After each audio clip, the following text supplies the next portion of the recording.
Hi friends, please subscribe to Amravati Media and press the bell icon for more latest updates. Lokesh red book don't care street fight కు YCP నేతలు ready. ఆంధ్రప్రదేశ్లో YCP నాయకులకు భయం పోయినట్లుంది. ఇన్నాళ్లు red book అని భయపడి కొంత వెనక్కి తగ్గిన వారు ఇప్పుడు తలెత్తి మరీ తొడగొడుతున్నారు.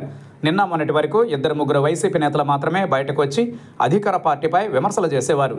వరుస కేసులు నమోదవుతుండటంతో పాటు అక్రమ కేసులు బనాయిస్తుండటంతో కొంతకాలం మౌనం పాటించడమే మంచిదని భావించి తమ నియోజకవర్గానికే కొందరు వైసీపీ నేతలు పరిమితం కాగా, మరికొందరు మాత్రం వ్యాపారాలు చూసుకుంటూ రాజకీయాలకు దూరంగా కాలం వెళ్లబోస్తున్నారు.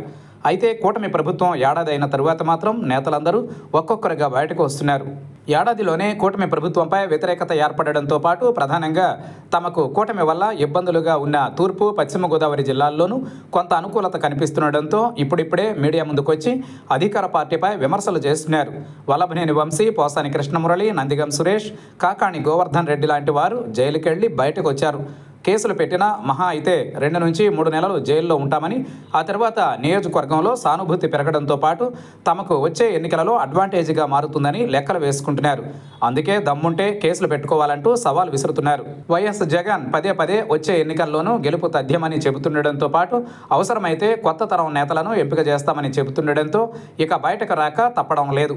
ప్రధానంగా జగన్ కూడా ఎవరు ఈ ఏడాది నుంచి యాక్టివ్గా ఉన్నారు, ఎవరు ప్రజలకు కార్యకర్తలకు దూరంగా ఉన్నారన్న లెక్కలు తీస్తున్నారట.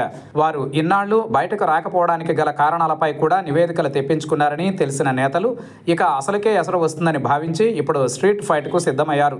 జగన్ కూడా వరుసగా కార్యక్రమాలను ఇస్తుండటం, ఏ నియోజకవర్గాలలో ఎవరు పాల్గొన్నారన్నది రిపోర్టులు తెప్పించుకోవడంతో కొంత నేతల్లోనూ అలజడి స్టార్ట్ అయిందంటున్నారు. మొన్నటి వరకు ఉత్తరాంధ్ర నేతలు పెద్దగా యాక్టివ్గా లేరు. అలాగే తూర్పుగోదావరి జిల్లా నేతలు కూడా తమకు రాజకీయ భవిష్యత్తు ఉంటుందా లేదా అన్న సందేహంలో ఉన్నారు.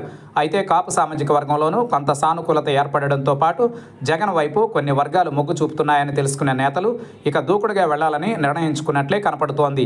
మరొక వైపు ఏదో ఒక సమస్యపై జగన్ జిల్లాల పర్యటనకు వస్తుండటంతో కూడా తమ ప్రాంతానికి వచ్చినప్పుడు జగన్కు తప్పుడు సమాచారం ఎవరైనా ఇస్తారేమోనని చెప్పి కార్యకర్తలకు అందుబాటులో ఉంటున్నారట. పార్టీ కార్యాలయంతో పాటు నియోజకవర్గంలోనే ఉంటూ కార్యకర్తలకు అందుబాటులో ఉంటున్నారని చెబుతున్నారు.